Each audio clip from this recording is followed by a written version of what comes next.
Last night, I found myself in a terrifying situation, a raging argument with my wife that escalated to the point where she threw something at me while I was holding our precious newborn son. It was a moment that shook me to the core and left me questioning everything about our relationship. Let me take you back to where it all began. My wife Sarah and I are parents to a beautiful 9-week-old baby boy named Oliver. His arrival brought immeasurable joy, but it also shone a light on the struggles we've faced as a couple. Sarah gave birth to Oliver after a horrific experience that left her with severe injuries. Picture this, a 4th-degree tear. I learned about it in the weeks that followed, and the implications of it haunt me. While I was trying to wrap my head around being a new dad, she was learning to walk again after using a walker for weeks. Her courage and strength in facing that pain was nothing short of heroic. But as with any journey, ours has had its setbacks. We've battled codependency, both of us carrying the weight of unresolved issues from our past. I'll be honest, my past mistakes were a heavy burden. During my deployment, I made a horrible choice and engaged in an emotional affair that I thought was the end of our marriage. I thought I wanted to feel cared for by someone. But I didn't realize then how deeply those wounds would affect us both. I worked hard to take responsibility and sought therapy, but how do you truly heal when the past constantly echoes in your present? Sarah's background is riddled with its own scars. Growing up in an abusive household, she has struggled with anger for as long as she can remember.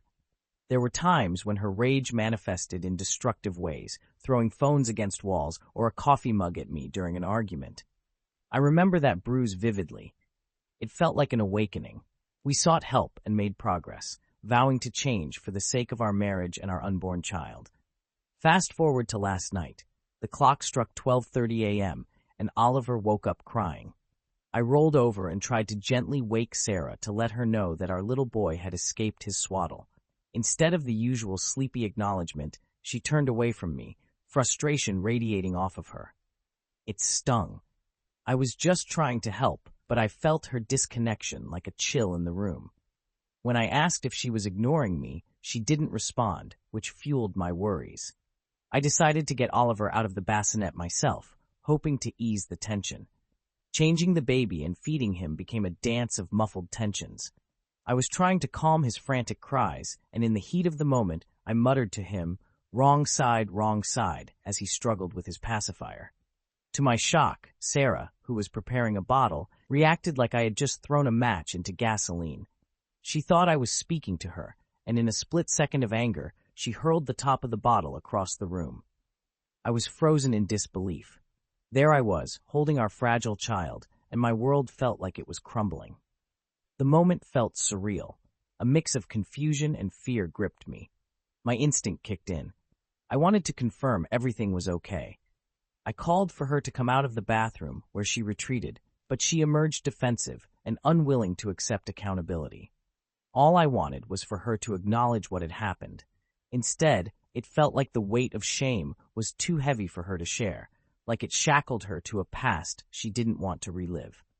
Despite her struggles, I love Sarah. Beneath the layers of anger is a woman capable of profound love, a caring soul who works as a mental health therapist. But witnessing that rage scares me. My mind raced to the what-ifs. What if, in her anger, she hadn't missed and had hit me, or, even worse, our baby? I couldn't shake that thought. That's when I yelled. I expressed my fear and reiterated my stance. Any physical violence is a line that can't be crossed. But yelling triggered her, causing her to scream back accusations of abuse. In that car, she claimed I had pushed her button, leading her to lash out.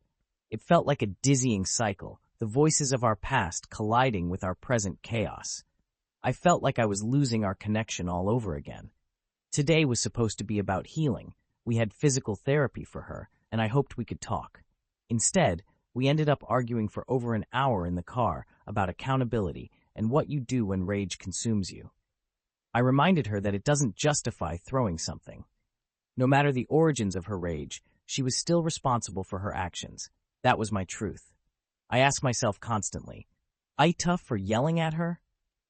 I know we have had our share of battles, but we've come so far too. I want to believe in our love and the progress we've made. And now, with this new life in our arms, I can't help but wonder, what would you do? Would you draw the same lines? Would you see the woman I love or the rage that frightens me? What would have you done in my position?